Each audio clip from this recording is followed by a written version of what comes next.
Okay, once we get a little comfortable with the basic definition of logarithm, the next thing we want to do is start exploring what do the graphs look like. Well, earlier in class we studied inverse functions in general, and logarithms are inverses of exponential functions, so we already know quite a bit about what's going to happen to the graph. If you take a function and you graph its inverse, you get the reflection across the line y equals x. So in this picture here, the green graph is actually e to the x. It goes through 0, 1, and 1e, which is 2.7 something. And it has a horizontal asymptote on the x-axis. Its inverse, which will be the logarithm base e, which is a very important logarithm we'll talk about, you reverse the role of x and y. So instead of going through 0, 1, it goes through 1, 0. Instead of going through 1e, it goes through e1, which would be the 2.7 something 1. And instead of having the x-axis as an asymptote, it has the y-axis as a vertical asymptote. So I'll have this summarized in text form, and then we'll look at an example here in a minute. But basically, once we know what they look like, to graph an exponential function, we know we have the asymptote, and we know we either have exponential growth or decay. In just a couple of points, they always go through 0, 1, and 1, whatever the base is. The exponential, you can just flip those points. It goes through 1, 0, and the base 1. Sorry, the logarithm, you flip the points. It goes through 1, 0, and the base 1, and then has a vertical asymptote. Okay?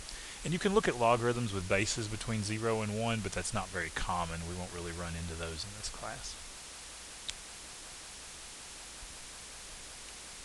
So here's kind of a summary of what I just talked about on the graph. If you have an allowable exponential base, a positive number not equal to 1, then just recapping exponentials and logarithms, we know that b to the x will go through 0, 1. b to the 0 is 1, and it'll go through 1b.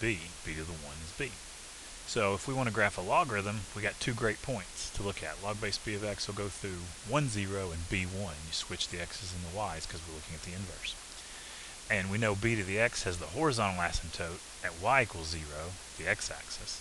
The logarithm, exactly the opposite, has a vertical asymptote at x equals 0, or the y-axis. So let's look at an example here. Graph log base 3 of x, and then a couple of transformations. We've talked a lot about transformations of graphs, so anytime we graph a new function, we want to be able to do transformations. Okay? So to do log base 3 of x, I could just do 2 points. It goes through 1, 0 and 3, 1. Again, you got 3 to the 0 is 1, 3 to the 1 is 3. You reverse those, you got 1, 0, 3, 1. Okay, so you can plot those 2 points. We know it has a vertical asymptote on the x-axis, and you just fill in the logarithm shape. Okay? So it's pretty easy to graph log base b of x. You just need a couple of points. It'll always go through 1, 0 and b1, whatever the base is. And then you fill in the logarithm curved shape using the y-axis as a vertical asymptote. And there's the final picture. Now k of x is a transformation. We've got a couple of things going on. We've got a 2 minus log base 3 of x, which is the same thing as negative log base 3 of x plus 2. You've got the negative sign and then the 2. Okay? So the negative sign on the outside is the reflection across the x-axis.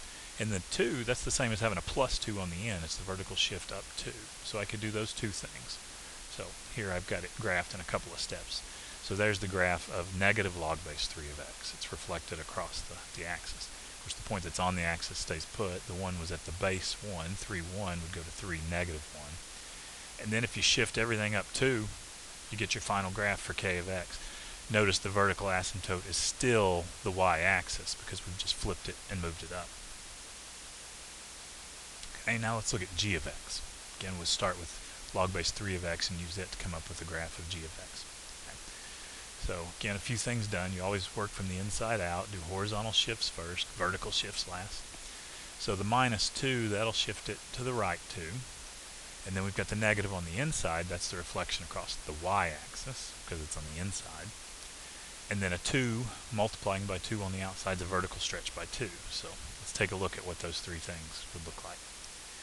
So first of all, and the order is really important here. When you have two things going on the inside, you always do the shift first, and then the reflection or the horizontal stretch or shrink, and then you move to the outside. So you shift it to the right 2, and that actually moves the vertical asymptote. And sometimes with software we won't do this, but I always insist let's show the vertical asymptote or the horizontal asymptote if it's not on the axis. We can draw the dotted line. So it's moving from the axis forward to x equals 2, so we draw the dotted line. I'll also go ahead and point out the vertical asymptote, if you want the equation, just set the inside equal to 0. If you solve negative x minus 2 equals 0, you get x equals 2, and that's where the vertical asymptote is. But actually, it's going to move. That would be if we had just the x minus 2, the negative is going to move it. But if you set the inside of this equal to 0, you'll have where the vertical asymptote is for the final graph. So we move forward to reflect across the y-axis. That moves the asymptote over to negative 2. Again, anytime you do a reflection across the y-axis, imagine if you could fold that graph along the axis, where would it land? And this kind of orangish, brownish colored graph would go over here. The one you're changing the sign of all the x's. So the 2 goes to negative 2, and then you have the reflection. And then finally, the vertical stretch makes it a little bit taller. And you could do that pointwise to come up with the final graph. So summarize, I'll end this video just summarizing some of the properties of logarithms. The first two, these are really important for getting our graph. This is how I got my 2 points for the graph. B to the 0 is 1, B to the 1 is b for any base. So log base b of 1 is always 0, log base b of b is always 1 for any base. Properties 3 and 4 are the exponential properties. That if you put one function, if you do composition of a function with its inverse, you just get x. So if you take log base b and you put its inverse b to the x inside, you just get x. Now, it sounds kind of funny when you talk through these, but it works out by the definition. Log base b of something is the power of b that gives me that something. So log base b of b to the x would be the power of b that gives me b to the x.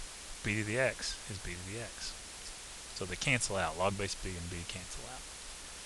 Again, log base b of x is the power of b that gives me x if I put it on b.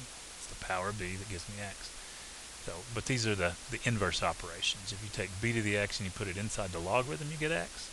If you take the logarithm and you put it inside the power, you get x.